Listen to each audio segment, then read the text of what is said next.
July 8, 2026, Miyerkules.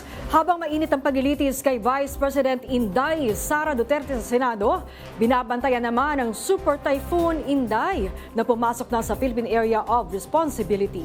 Abangan ang update ng mga balitang yan. Kasama niyo pa rin kami sa mga kwento ng bayan at lakas ng masa. Sa ngalan ni Niña Corpus, ako si Maan Macapagal. Bawat komento o pulso ng bayan, importante yan sa amin. Bawat issue, dadaanan natin yan. Kaagapay nyo kami sa mga usaping hindi dapat palampasin. Live tayo sa DZMM Radyo Patrol sa Istrenta at lahat ng FMR station sa buong Pilipinas. Gayon din sa Signal TV Channel 31. Ako, si Jack Batallones. Ito ang Arangkada Balita. Cross-examination ng depensa sa testigong NBA agent sa impeachment trial ni VP Sara Duterte. Tinutukan ngayong ikatlong araw. House prosecution, iginiit na pasok sa betrayal of public trust ang koneksyon ni VP Sara sa isang di umano'y hitman. Mga ahensya ng pamahalaan, inatasan ni Pangulong Ferdinand Marcos Jr. na maghanda para sa bagyong Inday. Level ng tubig sa Angat Dam, bumaba sa record low na 157.07 meters. At dating DILG Chief Benhur Abalos, itinalaga bilang bagong Cabinet Secretary. Nagtapos na ang Day 3 ng impeachment trial ni Vice President Sara Duterte. Kanina sumailalim sa cross-examination ng defense team si NBI agent John Mark Calilong. Makailang ulit naghain ng objection ng private prosecutor ng Kamara na si Attorney Amando Ligutan. Sumentro ang pagtatanong sa video ng pagbabanta ni Vice President Sara Duterte laban kay Pangulong Ferdinand Marcos Jr., First Lady Liza Marcos at dating Speaker Martin Romualdez. Tinanong din ang kredibilidad ni Calilong sa pagbusisi ng mga video. Sa Lunes na ulit magbabalik ang impeachment trial laban sa pangalawang Pangulo. Abangan ang kabuuan ng detaling yan, ihahatid namin sa inyo maya-maya lang. Mas tumitindi ang palitan ng pahayag sa pagitan ng House Prosecution Panel at ng kampo ni Vice President Sara Duterte sa pagpapatuloy ng impeachment trial sa Senado. Iginiit ng mga prosecutor na ang pahayag mismo ng Vice Presidente tungkol sa isang hitman ay maituturing na betrayal of public trust. Live mula sa Senado, may umaarangkadang balita si Mari Ocampo. Mari. Maan hindi nga sapat ang mga matitinding pahayag kung nananatiling walang sagot dito sa mga alegasyon na laman nga ng articles of impeachment. Yan ang naging pahayag nga ng House Prosecution Panel nga matapos ang ikatlong araw ng impeachment trial laban kay Vice President Sara Duterte.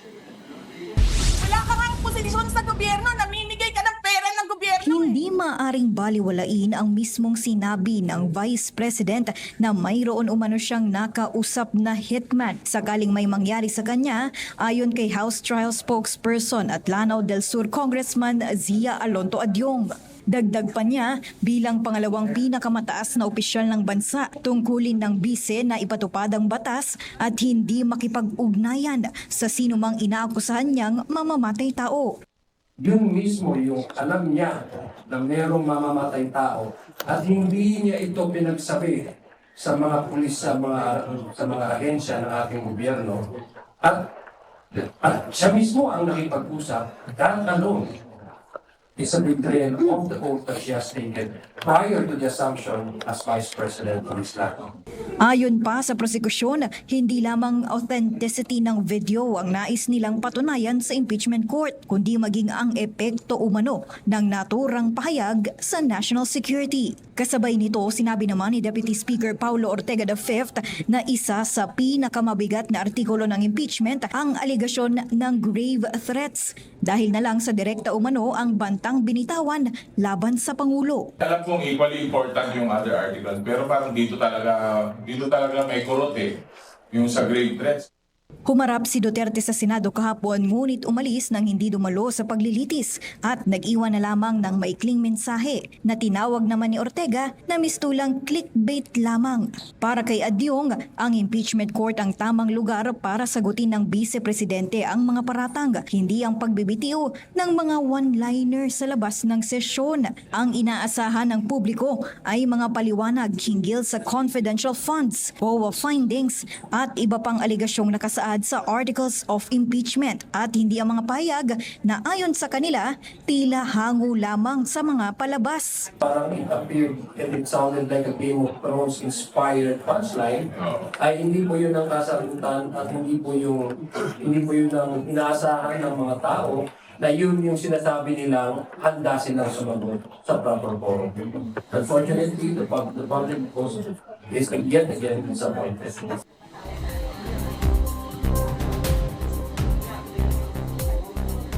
Maan matapos nga ang cross-examination kay Kalilong kanina, hindi na nag-redirect examination itong prosecution. Ayon kasi kay House Trial Spokesperson Adjong, base raw sa tingin ng prosecution nag-fail o hindi nakabuo raw ng anumang mahalagang issue itong defense team na kailangan pang bigyang linaw ng prosecution. Itong cross-examination kasi na dapat yung chance nga ng depensa para nga matest itong credibility ni Kalilong, pero ayon sa kanila ng prosekusyon, tingin nila naging nanatiling kalmado at consistent itong mga testimonya ni Kalilong. Maan? Maraming salamat sa iyo, Mari Ocampo. Bagamat hindi makikialam sa proseso ng impeachment, hindi napigilang punahin ng palasyo ang argumentong ginamit ng defense panel ni Vice President Sara Duterte kasabay ng kanyang impeachment trial. Yan ang umarangkadang balita ni Christian Bascones. Para sa mga kababayan nating walang 4 na taon ang makalipas nang makatanggap ng mahigit 30 milyong boto sa eleksyon. 4 din na articles of impeachment ang kinahaharap ngayon ni Vice President Sara Duterte. Sabi ng kanyang defense panel, ang mga paratang na ito ay katumbas ng pagkalaban sa milyong-milyong nagluklok sa kanya. Ang Malacanang pumalag sa argumentong ito. ibig mong sabihin kahit na 100% ng mga Pilipino ang boboto sa isang public servant, pwede rin siyang gumawa ng mga impeachable offenses. Dahil malaki naman yung boto niya eh.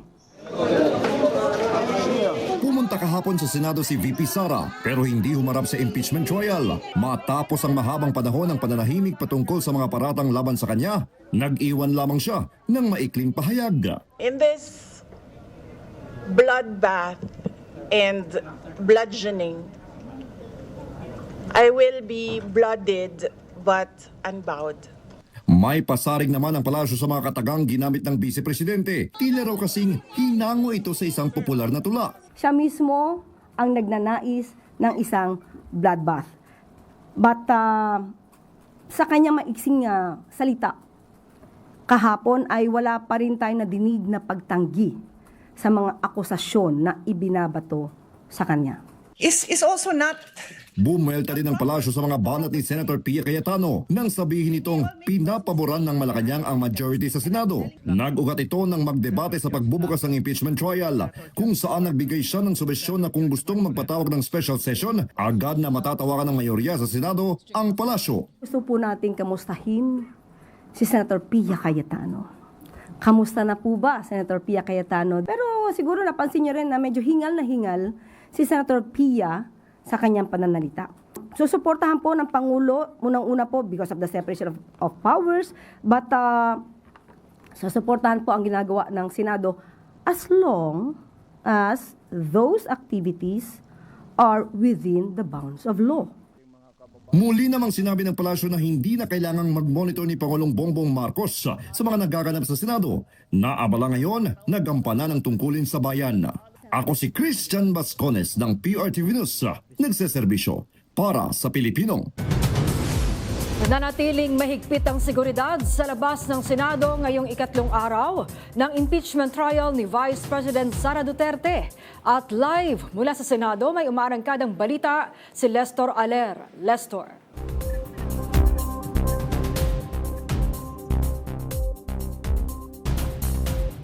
Nanatiling sa labas ng Senado payapa pero mahigpit pa rin ang ipinapatupad na seguridad ngayong ikatlong araw ng impeachment trial ni Vice President Sara Duterte.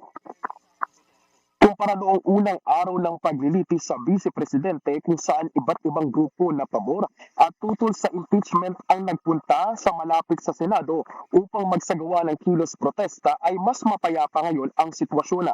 Ayon kay NCRPO Public Information Office Chief Police Major Hazel Asilo, aabot sa mahigit 1,000 police personnel ang nakakalat sa Senate vicinity.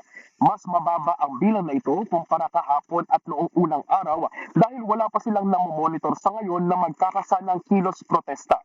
Sa kabila nito, nananatiling handa ang NCRPO sa pagpapatupad ng mas mahigpit na seguridad sa pamamagitan ng paglatag ng mga protocol kung sakali mang may lumabag na rallyista sa security perimeter sa labas ng Senado. Kaugnay nito, mahigpit pa din ang isinasagawang inspeksyon sa ilang mga sasakyan sa Senado kung saan kinakailangan nilang sumailalim sa under-vehicle inspection system bago nga makapasok sa Senate compound. Habang ang mga bisita na papasok sa Senado ay kinakailangan pa rin mag-register o sumagot sa visitor management system. Sa mga oras na ito ay may mangilan-ngilan tayong nakikita na mga taga-suporta ni Vice President Sara Duterte ang kasalukuyang na nito maana, sarado pa rin sa ating mga motorista. Boulevard kung saan ako nakatayo sa ngayon dahil bahagi ito ng pagpapaigting ng security measures at tanging mga empleyado ng Senado at mga media lamang ang nakakadaan dito sa ngayon. Kaya pinayuhan ng Pasay Traffic and Parking Management Office ang ating mga motorista na dumaan sa mga itinakda o itinalagang alternative route. At yan ang latest update dito sa labas ng Senado. Balik sa iyo, Maan. Maraming salamat sa iyo, Lester Alera.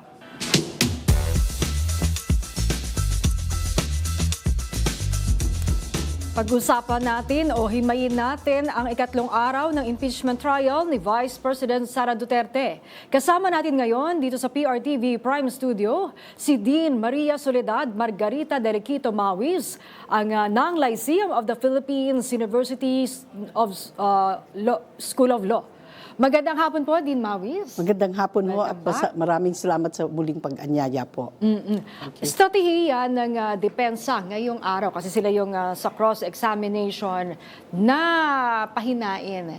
Yung forensic authentication ng NBI dun sa sinasabing threat video, pati na rin yung pag-question sa kredibilidad ng testigo, no? Pati yung sa limitado raw niyang training.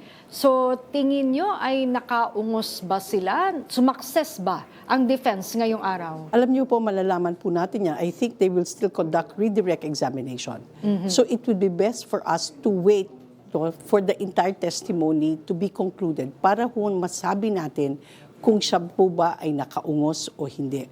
Kasi po, pagkatapos ng cross-examination, magre-redirect pa yan eh. Maaari kung sa tingin ho iba nakaungos, baka maayos ho at ma-meet head on during redirect examination ng prosecution. Pagkatapos ho nun, re-cross-examination. Pero tama po kayo sa inyong obserbasyon, doon sa cross-examination, bukod sa yung mismong video, yung video authentication na tinatawag, kasi hindi naman po siya yung nahandon para siya binigay lamang ho sa kanya eh. Kaya kailangang i-authenticate yan para malaman ho kung itong video na to ay fake ba o hindi fake. So that's very important. Pangalawa ho, kailangan ho, because he was offered to testify as an expert witness, kaya ho ang atake po ng cross-examination ho, expert witness ho ba siya? May kaukulang ba siyang qualification para magtestigo tungkol dito sa authentication process po? Pero ito ay kaibahan doon sa, kasi kami minsan napapatawag din sa korte, lalo yung mga nakunan kaming video sa mga police operations, yun kasi ay galing sa amin. Yung video, kuha ng aming cameraman. Pero ito kasi ay parang sa isang Zoom, no? Isang application na kumbaga ay walang kumuha. Pero tinatanong din kanina, sino yung, kasi merong administration eh. Sino yung gumawa nung Zoom link na yon? Halimbawa, kung Zoom nga yung ginamit, I'm not sure, ay yun, posible bang ipatawag? Yun yung source ng video. Kasi syempre sa authentication, no, paano ho ba na-authenticate yung video? Una yung kumuha. Yung tumistigo ho, hindi naman ho siya yung kumuha. or yung kinuhanan, yung tao na nahandon na kinukuhanan. Siyempre, hindi naman ho titistigo si Vice Presidente.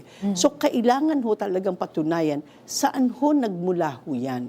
Very important ho yan kasi otherwise, kung mapakita na ito'y fake, ito'y AI-generated, edi masisira ho yung pinaka-foundation po ng kanilang ng prosecution's evidence. So that's very important, ma'am. Isang matingkad dito ay yung naipasok o naipresenta ng defense yung video ni Zuleika Lopez. No, yung emotional siya, yung parang nagsusumbong siya na nilabag yung kanyang karapatan, ikukulong siya sa CIW. In short, dito yung gustong patunayan ng defense, yung sinasabing out of context.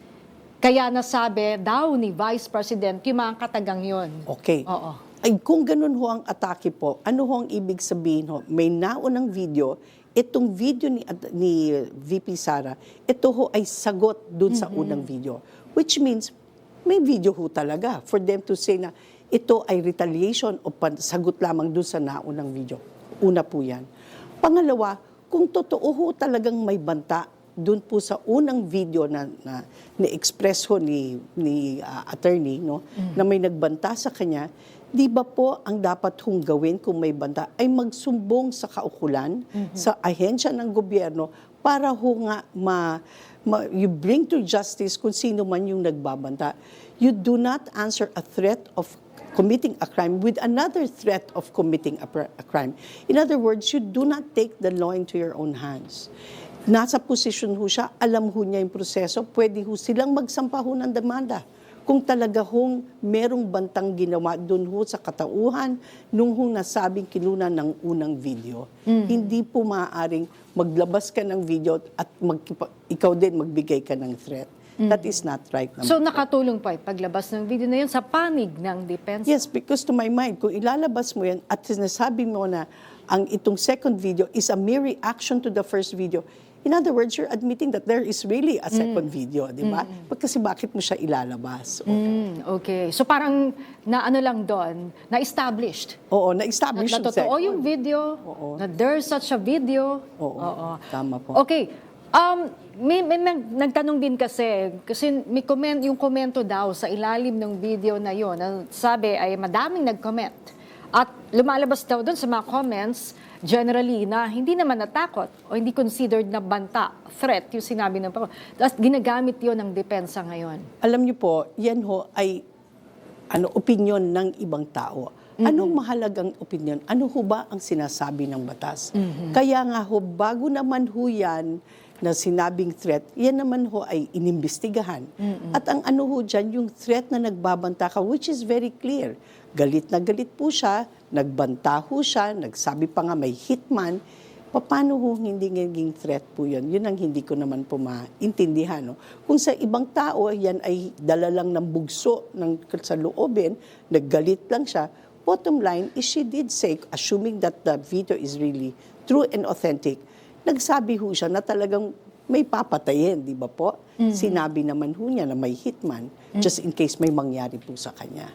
Eh, ang sabi ng ating mga kababayan, simple lang naman ang Article 4 dahil kitang-kita sa video na namutawi mismo sa bibig ng Vice Presidente yung sinasabing mga banta.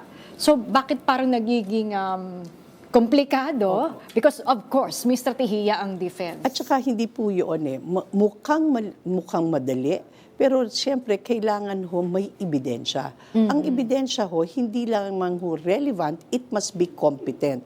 Relevant evidence. Ito nga ho yung ebidensya pag napakitang nagmanta siya. Pero competent ho ba yan? Yan po ba ay authenticated para ho maging admissible in evidence? Hindi po siya technically speaking komplikado. Sinusunod lang po yung rules of evidence po natin. Eh, kung hihimayin naman yung sabi pagkontrata ng assassin o yung papatay, paano po ito maipuprove, no, sa impeachment court na nangyari nga ito? Okay. Kailangan bang ibigay nila yung evidence na ito yung kinuntratang tao, paano kinuntrata? Alam niyo po, kung ako po ay tatanungin, at ito po ay aking personal na opinion, ang naisampa ho is just threat, na ikaw ay nagbanta. So meaning, hindi naman sinabing na talagang kumuha So to my mind, it is not even necessary for the prosecution to prove na itong taon to, yan ang kinuhang hitman. Ngayon, kung gusto na i-prove, sobra-sobra ho sa hinihingi ho ng minimum. Kasi ho, ang nireklamo ho, yung pong nagbanta lamang. So there's no need to prove na kumuha ho siya ng hitman. Opo. Hiniling po ng House Prosecution Panel sa Senate Impeachment Court yung pagpapalabas ng subpoena para mapasulpot si Vice President Sara Duterte, particular dito sa Article 4, para siya mismo yung sumagot. Dahil siya mismo yung kita sa video at nagsalita. So tingin nyo dapat siyang umattend? Sa akin ho, sa totoo lang ho, yan magiging simple. Kung yung tao hong nasa sakdal, syempre, siya ho ang magsasabi. But the question is, ito na ho ba yung panahon? Or baka ginagamit ho nila mismo si Vice President na adverse party witness, kung tawagin ho. Kinukuha ho nila para siya mismo ang kanilang maging witness para sa prosecution. Ngayon ho, sa ilalim po ba ng batas, well, ang ano na ho natin dito, yung rules of evidence natin, if you're going to call an adverse party witness, dapat may written interrogatories. Now, whether that will be applied in the impeachment court or not will depend upon the impeachment court po. Kasi una, binatikos yung pagkuha kay Presiding Officer Senador Francis Cheese Escudero, pero siya na ngayon ang impeachment manager o yung nangangasiwa nga sa impeachment at trial. So anong assessment nyo? At so far ho, dahil ho, alam nyo malaki hong bentahin syempre po na abogado rin ho yung nagiging parang pinakamataas na opisyal dyan ho dun sa impeachment court. Kasi kung to his credit, parang maayos naman ho. Very prompt ang kanyang mga desisyon, no? Yung pagka may objection, prompt ho yung ruling niya. Siyempre, pero may isa lang ho ako medyo a little bit iffy kung tutuusin. Nung nagbanggit na ho siya yung numero. You know, na ito ang kailangang numero para ma-impeach. I think that is not the decision of the officer, okay, or the presiding officer. It should be the decision of the entire Senate. So parang napaaga naman ata ang kanyang pagsabi na 16, at bakit siya lamang ang magdidesisyon po noon? Siguro dapat sila po na lahat ng mga husgado ho, yung senators po natin, ang magdidesisyon ho yan. Ngayon ho, magiging questionable po yan. Tsaka parang inopen niya yung possibility na pwedeng i-elevate sa Supreme Court nga. Yes. That becomes a justiciable issue because imagine, naghihiring-hiring, tapos pagdating sa dulo, siya on his own, sinabi niya, okay, ganito ang kailangan ninyo. Siyempre may magtatanong po dyan. So it becomes now an issue that may be elevated to the Supreme Court. But as far as he being the officer in charge, no? O siya yung presiding west, kung tawagin, judge, senator, maayos ho, at sa aking palagay, ang pamalakad dahil una, naiintindihan ho niya yung proseso. Pangalawa ho, pag nagkaroon ng ruling, resolve kaagad at nami-maintain po niya yung orderliness ng administration po ng proseso. Ay, yun na nga. Sumaklolo yung kampo ni VP Sara sa Supreme Court at hiniling yung pag-question sa kung legit nga yung pagiging presiding officer ni Senator Cheese and kumbaga ay pigilin muna yung sinasagawang paglilitis. Nasa Supreme Court po yun, kung mag-i-issue po ng TRO or writ of preliminary injunction. Sa ngayon, wala po, kaya dumidire-diretso po yan. So, maaga pa lang, mukhang papasok na yung Supreme Court. Maaga po, kasi may mga ibang mga or interlocutory proceedings kung tawagin na inihahain nga po sa taas. So maaga pa lang baka ho sakali po. Remember po, pag nagkaroon naman ho ng decision yan, tapos na ang boxing, hindi yan maaapila sa Supreme Court. Kaya yung mga interlocutory proceedings, interlocutory orders, inaakyat ho nila. Kasi yun ang pamamaraan para mag-guard ho nila yung interest nila po. Hindi kasi pwedeng magkaroon ng desisyon, tapos walang appeal po yan. Pero posibleng mag-hands off ang SC.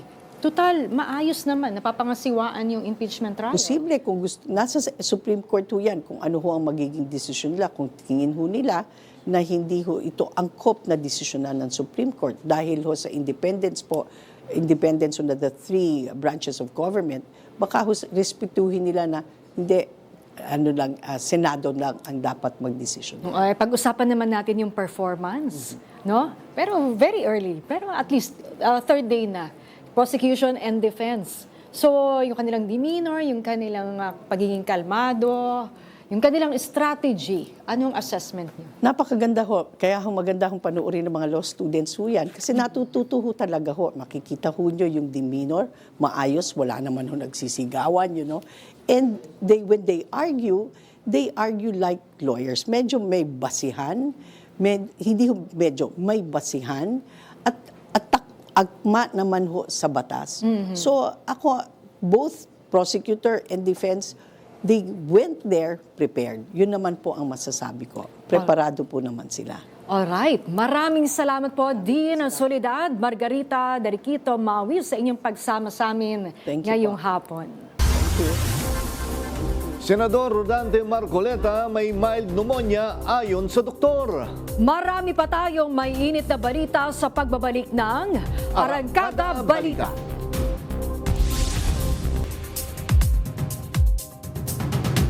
Sa pagpapatuloy ng paglilitis ngayong araw, tumutok ang impeachment court sa ginawang cross-examination ng depensa sa testigong NBI agent na si John Mark Calilong. Para sa detalye, live mula sa Senado, may umaarangkadang balita si Angela Babad. Angela. Jack, napanood nga natin yung mahaba-haba ring cross-examination ng Defense Counsel kay NBI Senior Agent John Mark Calilong. Pero pagkatapos nito ay nagtanong rin ang mga senator judges sa mismong testigo. Nauna na nga rito si Senator Raffy Tulfo na nagtanong sa testigo tungkol sa kanyang experience at kaalaman sa social media. Specifically, doon sa naging observation ng testigo, doon sa kumbaga reaction ng netizens. Ayon sa testigo, bagamat may iba na nag-agree lamang, ang napansin niya, bagamat wala ito sa record or sa affidavit ng testigo, napansin niya yung pag-agree or pagsang-ayon ng mga netizens sa sinabi ng Vice Presidente doon sa video na ang laban ay wala sa kalsada kundi nasa Malacanang, or specifically wala sa EDSA pero nasa Malacanang. Sumunod naman si Senator Judge Bam Aquino na nagtanong naman tungkol sa affidavit of investigation na ipinresenta sa cross-examination. Habang si Senator Judge Kiko Pangilinan naman ay nagtanong patungkol doon sa mga naging training at qualifications ng testigo para masabing competent witness ito at nararapat lamang na tumayo sa korte. Ilan pa sa mga nagtanong ay sina Senator Judges Senate President Sherwin Gatchalian, Senator Risa Ontiveros, Senator Erwin Tulfo, Senator Joel Villanueva, Senator Robin Padilla, Senator Panfilo Lacson at Senator Vicente Soto III. May naging katanungan din si Senator Alan Peter Cayetano kung conditional ba yung nasabing pagbabanta ng Vice Presidente, at ang sagot ng testigo ay the threat is absolute. Ibig sabihin, seryoso ito at may posibilidad na maisakatuparan. Bago nga natapos ang paglilitis, sinabi ng prosekusyon na si Attorney Jeremy Lotoc, Regional Director ng NBI, na dapat sana ay tatayo rin ngayong araw sa witness stand ay sa Lunes na lamang sa salang. Kasunod nito si Captain Belinda Bello, Office of the Sergeant at Arms ng House of Representatives, pati na rin ang kasalukuyang direktor ng NBI na si Attorney Melvin Matibag. Jack? Angela, ito si Calilong, si Agent Calilong ba ay sasalang pa ulit or tapos na siya? At bakit hindi natuloy itong si Attorney Lotoc, si Jeremy Lotoc? May binigay na explanation bakit hindi na siya ngayon at sa Lunes na siya sasalang. Jack, walang specific information kung bakit hindi nasasalang si Attorney Jeremy Lotoc ngayong araw. Pero ayon na rin sa naging pahayag ng impeachment manager kahapon na si Attorney Reggie Tongol, ay sinusubukan ng korte na pababain or paikliin lamang yung oras ng mga paglilitis kada araw. Ito ay para masiguro na rin na hindi mapapagod or may kakayahan pang magdesisyon at makapag-isip, makapagpresenta ng maayos ang mga senator judges, ang mismong prosecution, pati na rin ang depensa. Jack? Huling tanong na lang, Angela, sino uli mga nakaschedule next week? Tama ba? Ang rinig ko si Zulaika Lopez ay kasama doon?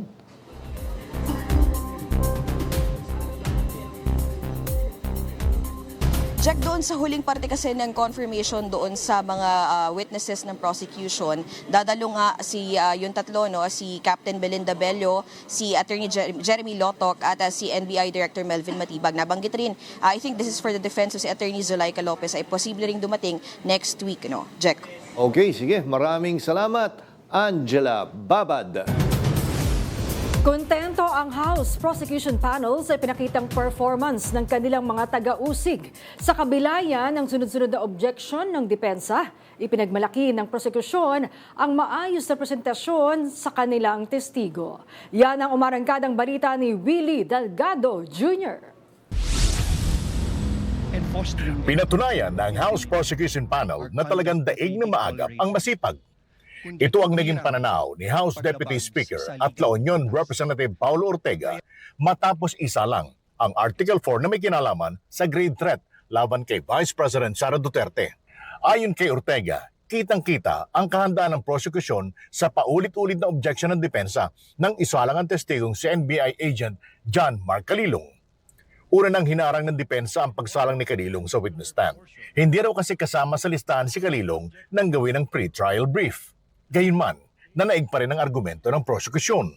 Sa ikalawang araw ng impeachment, iniharap ng prosekusyon ng mga videos na may kinalaman sa pagbabanta ng Vice Presidente sa Pangulong Ferdinand Marcos Jr., First Lady Liza Marcos at dating House Speaker Martin Romualdez. Hindi na rin bago para kay Ortega ang pagtakbo ng depensa sa Korte Suprema para humingi ng TRO. Sa bigla namang paglutang ni Vice President Sara Duterte sa Senado kahapon, sabi ni Ortega na clickbait ang marami. Hindi kasi malinaw ang tunay na motibo ng pangalawang Pangulo kung bakit ito nagpakita sa Senado. Sinayang din anya ng Vice Presidente ang pagkakataon na makasalang sa witness stand at pabulaanan mismo ang mga ibinibintang laban sa kanya. Ako si Willie Delgado Jr. ng PRTV News, nagseserbisyo para sa Pilipino. Nililitis ngayon sa impeachment court si Vice President Sara Duterte kaugnay sa umano'y pagbabanta niya sa buhay ni Pangulong Ferdinand Marcos Jr., First Lady Liza Marcos at dating House Speaker Martin Romualdez. Kung ikaw ang nakatanggap ng pagbabanta, ano ang gagawin mo? Pakinggan nga natin ang inyong masasabi. Siyempre matatakot ka. Kung sa akin niya mismo harap, talagang sasagutin ko siya. Yung pagbabanta niya sa akin, patunayan niya. Kung kinakailangan demanda ko, didemanda ko. Threat yun eh. Hindi kagandahan yan dahil siyempre buhay ko na yung pinagbantaan eh. Ibang usapin na ho yan eh. Kahit kanino man po talaga sabihin yan, iba talaga yung magiging reaksyon nila. Mag-iisip sila na pwede nila i-demanda yung tao. Kung wala naman akong kaso, siyempre paglalaban ko rin po sa akin eh. Ipablatter ko sa barangay tapos kung hingi ako kung anong magandang proseso po sa barangay, pwede ko po sa kakasuhan.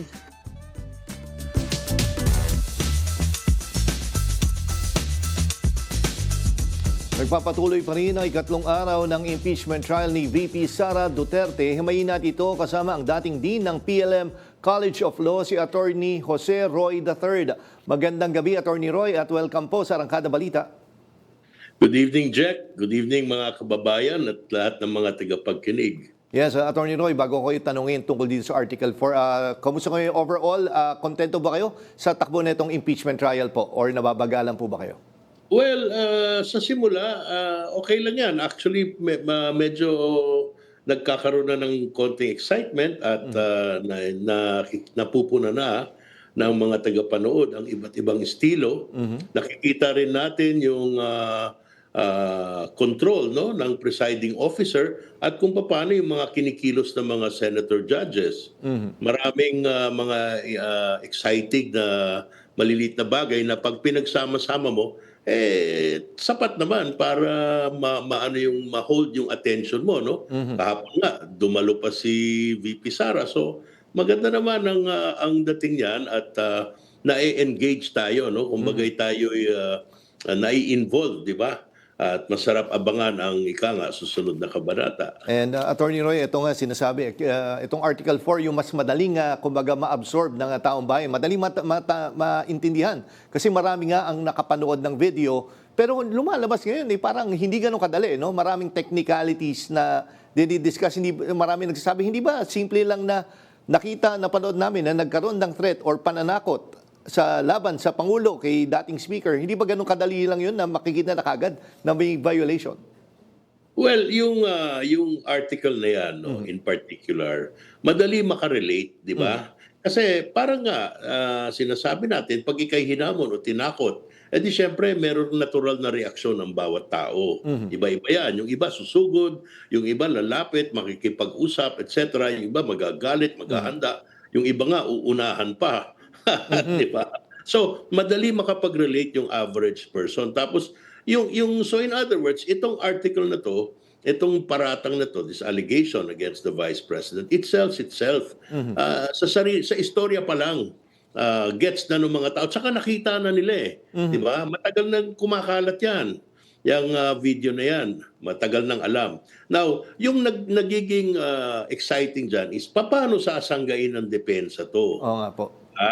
Yun ang interesting part na palagay ko, yan ang dahilan kung bakit ang ating mga kababayan interesado. And correct me if I'm wrong, Attorney Roy, so far sa na-monitor ko dun sa ng defense, wala pa naman sila sinasabi na hindi nag-exist yung video na yan. Wala tayong narinig na gano'n. Kumbaga, hindi nila, sa ngayon, hindi po nila maitanggi na may nag-exist na video. Pero kanina, ang nakita ko nga, ang nagiging defense nila ay parang bugso ng damdamin or may threat din daw laban sa mga Duterte, kaya niya nabigay yung mga utterances na gano'n.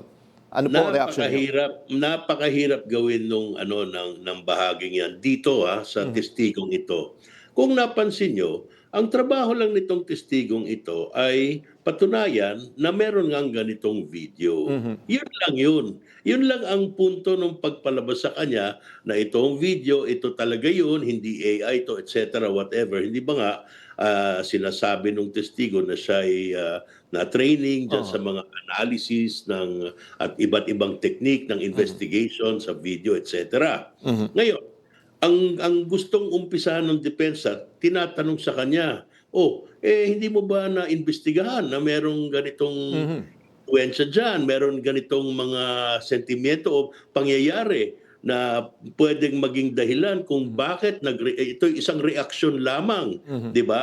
Yun ang yun ang teoryang inuumpisahan ng depensa. Now, ito Jack, madali lang explain, no?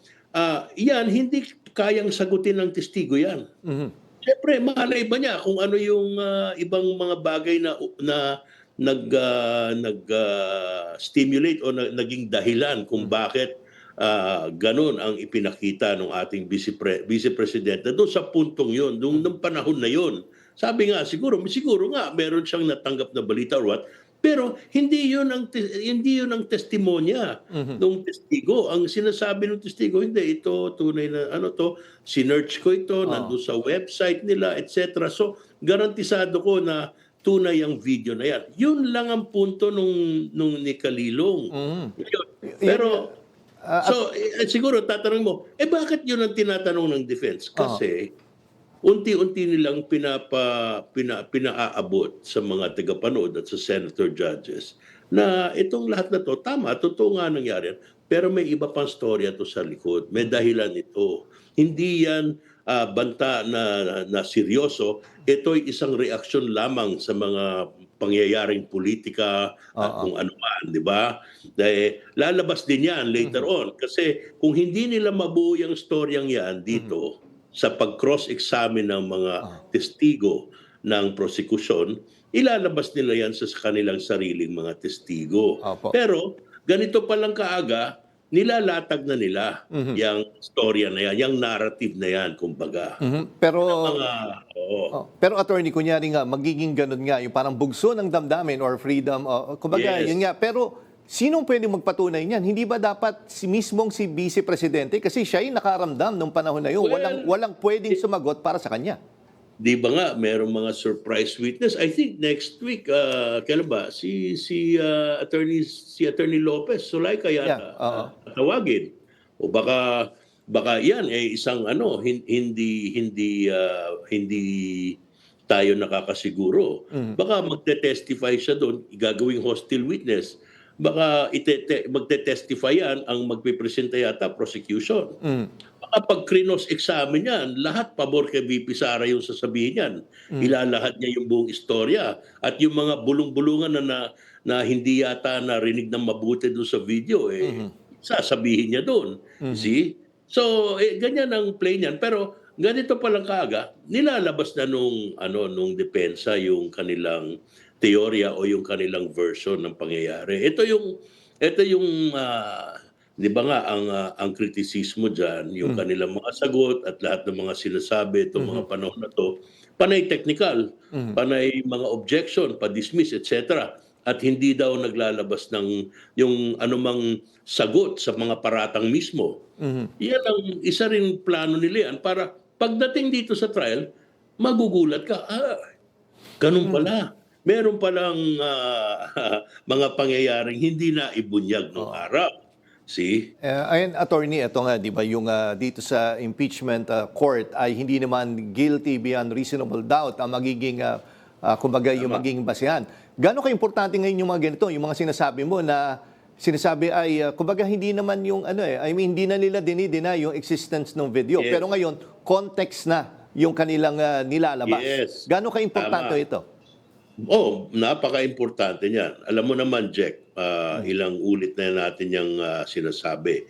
Ito ay hindi lamang isang paglitis na legal, ito rin ay isang paglitis na politikal. Kaya lahat yung mga sinasabi dyan, hindi pangkaraniwang mga salitain o mga sinasabi ng abogado sa pangkaraniwang na paglitis. Pag pumunta ka sa regular trial court, hindi naman ganyan ang mga pinapakita ng abogado. Doon, talagang ebidensya lang, diretso, ganito, ganun. Dito nakakapagbigay sila ng konteksto, etc. At pwede lang pag-ukulan ng pansin 'yan. So, ang dun sa trial court, como ang huwes ay trained, no? Aral sa batas, hasa sa batas. Ebidensya lang kailangan mo pag-usapan doon. Kung ano nakadokumento, kung anong tamang salaysay, etc. Kasi naintindihan na ng huwes yun. Dahil siya na-train dyan sa handa siya dyan sa mga bagay na yan. Dahil abogado siya. Dito ang ating mga senator judges, hindi naman abogado. So, malaking bagay yung meron kang pagkakataon na himuin or yung ligawan or magpresenta ng mga bagay na emosyonal. Di ba? Nagbibigay ng konteksto. Mabibigyan ngayon ng kaunawaan kung bakit naging gano'n ang reaksyon or gano'n ang statement ng Vice President. Now, remember hindi lang sapat na madrama o may emosyon. Importante rin na yung ibibigay nilang depensa yung tinatawag na intellectually satisfying. Nakakabusog din sa pag-iisip. Nabubuo yung storya. Buo na yung emosyon, buo pa yung pag-iisip.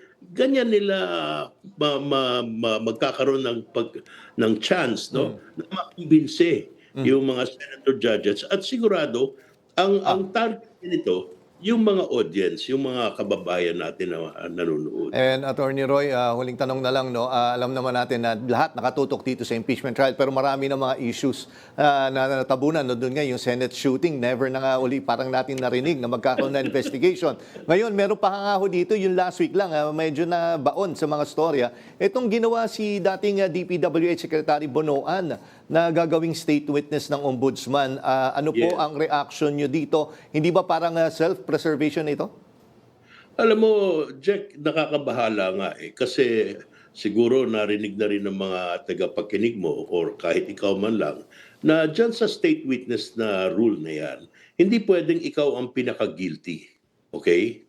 So ang una siguro natin tanungin, ano ba ang krimen na inaamin ni Secretary Bonoan? Kasi ipaghahambing mo yan kay Senator Jinggoy. Sino ba most guilty sa kanila?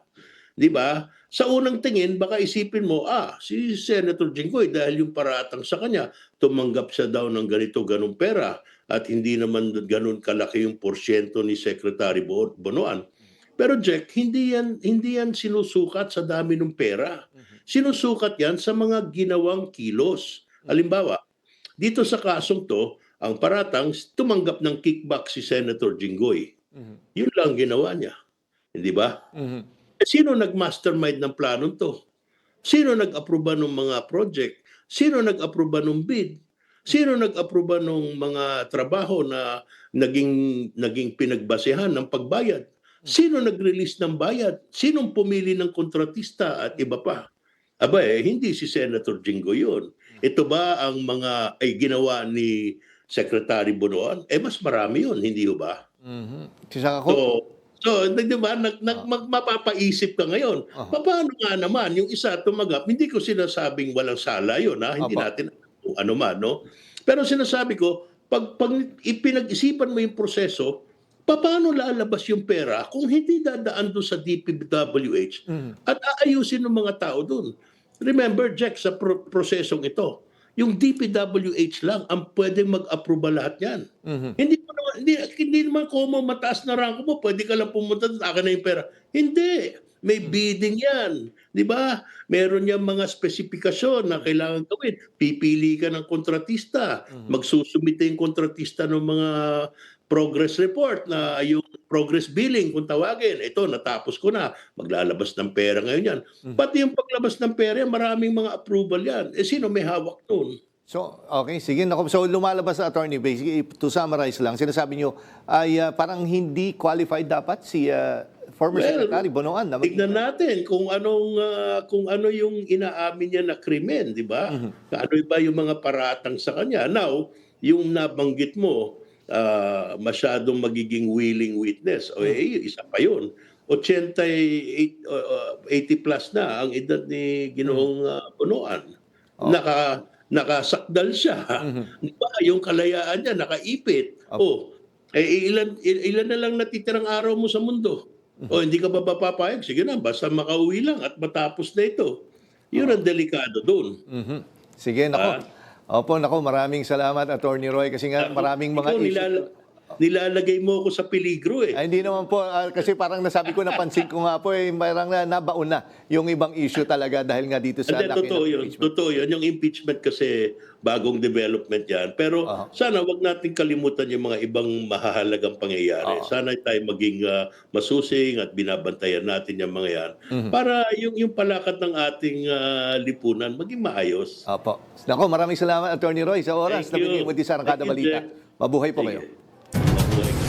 Posibleng matagalan pa sa PNP General Hospital si Senador Rodante Marcoleta. Lumabas kasi sa kanyang lab test na mayroon siyang mild pneumonia. Kailangan ding isailalim siya sa rehabilitation therapy matapos makitaan ng degenerative disc disease sa kanyang cervical spine. Gayunman, tiniyak ni PNP General Hospital Chief of Internal Medicine Police Lieutenant Colonel Benali Bayani na clinically stable ang senador. Samantala, sinabi ni PNP spokesperson Colonel Allen Reyco na may commitment order na ang Sandigan Bayan kay Marcoleta.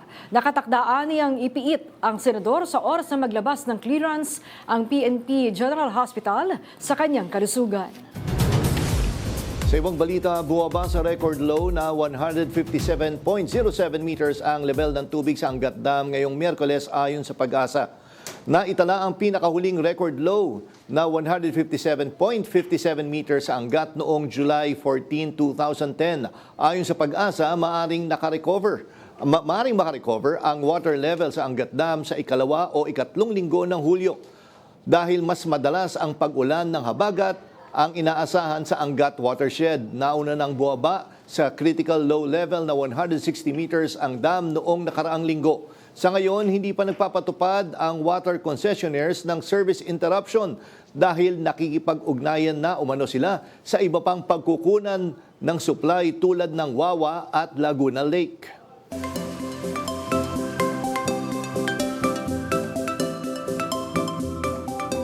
Sa ating ulat panahon, nagtaas na ng tropical cyclone wind signal number 1 sa ilang lugar sa Luzon habang nasa karagatan ng extreme northern Luzon ang Super Typhoon Inday. Sa pinakahuling update ng Pag-asa na panatili ng Super Typhoon Inday, ang lakas nito habang nasa mahigit 1,000 kilometro mula sa northern Luzon.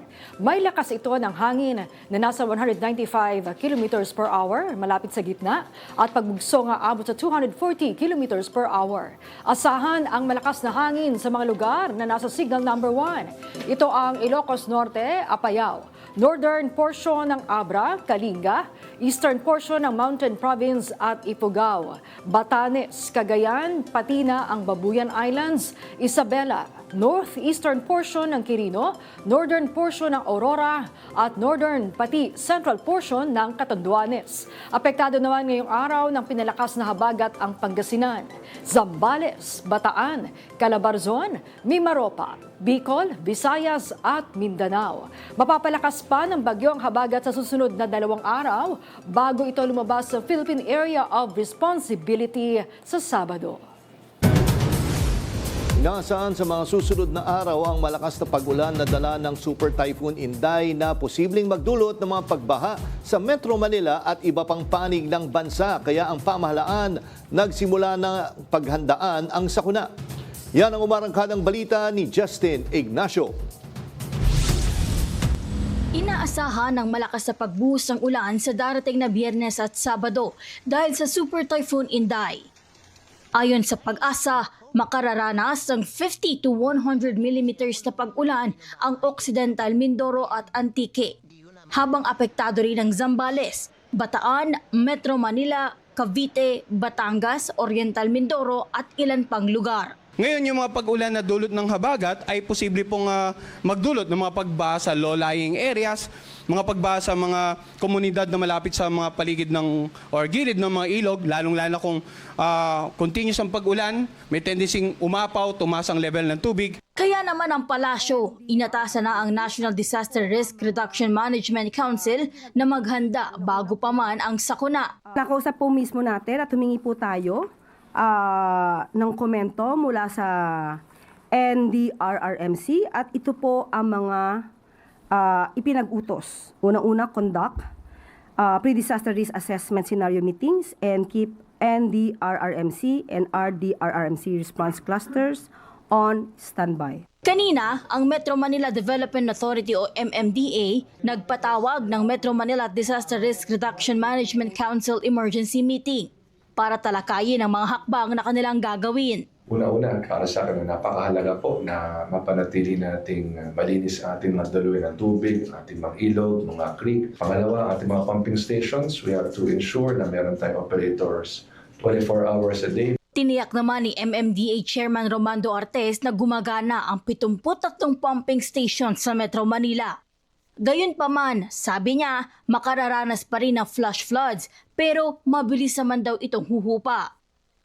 Nakikiusap naman siya sa publiko kaugnay ng pagtatapon ng basura na anay may malaking epekto sa pagbara sa mga daluyan ng tubig. Kabilang din sa kanilang paghahanda, ininspeksyon ni ng Metro Manila Council President at San Juan Mayor Francis Zamora at OCD-NCR Regional Director and MMDRRMC Senior Vice Chairperson George F. Kaser ang mga humanitarian and disaster response equipment ng MMDA.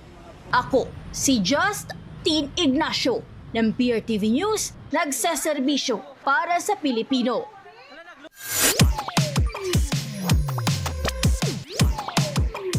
Balitang showbiz, muna tayo mula kay Jai Ho. Jai? Heto na nga ang latest na umarangkadang showbiz balita. Sex bomb Sunshine Garcia at asawa na si Vice Governor Alex Castro. Masaya sa mga magagandang nangyayari sa kanilang mga karera. At inalam din natin kung ano nga ba ang sekreto para mapanatili ang init ng pagsasama despite of their very busy schedule. Alamin ang detalye dito lang sa Joy Hot Exclusives. Blessed ang mag-asawang sina Sunshine Garcia at VG Alex Castro dahil for the first time, pinagkatiwalaan sila ng isang perfume brand para maging mukha at mag-endorso ng produkto ng magkasama. First time namin na magkasama sa isang billboard at sobrang masaya kami. Nakaka-proud, napaproud ako sa aming dalawa dahil kumbaga ang layo na ng narating namin. At hinding inalam kung paano ang dynamics nila bilang mag-asawa sa panahon na pareho silang busy sa trabaho. Lalo na ngayon, sunod-sunod ang mga local and abroad shows ni Sunshine. Si VG naman as a public servant. Kailangan mag-adjust, no? Unang-una sa oras. Kailangan nag-adjust kami. Parang kung dati siya yung madalas na nasa bahay kasi siya yung, ako yung nag-work. Ngayon, kailangan kong umuwi ng maaga talaga para maabutan yung mga anak namin. Samantala, straight from Sunshine Garcia's heart, inalam natin kung kamusta ang mga experiences niya with the SB Girls sa kanilang tours abroad. Ano ang malaking pagkakaiba sa noon at ngayon? Ngayon mas na-handle mo na talaga, di ba? Lahat naman kami, majority sa amin, hindi naman lahat, may mga anak na. So doon pa lang sa anak mo, sinusubukan ka na talaga yung pasensya mo. Dito medyo kaya mo na. Kung alam mo wala ka na sa mood, wala ka ng ganito, medyo gigilid ka, wag ka na muna makipag-usap, wag ka na muna makipag-deal para wala kang makaaway. Bilang mga magulang naman, agad din natin silang tinanong sa kung ano ang masasabi nila sa mga nagiging ganap sa iba't ibang eskwelahan na may kinalaman sa mga kabataan. Very alarming. Siguro kailangan na rin natin paigtingin yung tungkol sa mental health. Siguro comment ko na hindi lang bilang magulang kundi bilang isang public servant, no? Na talagang kailangan higpitan natin yung seguridad. At yan ang munang latest sa mundo ng showbiz. Ako nga po ang resident karangkada ninyo pagdating sa mga hottest and exclusive ganap sa mga paborito nyong artista. Ang nag-iisang beshi ng bayan para sa Joy Hot Exclusives, balik sa inyo. Maraming salamat, Jai.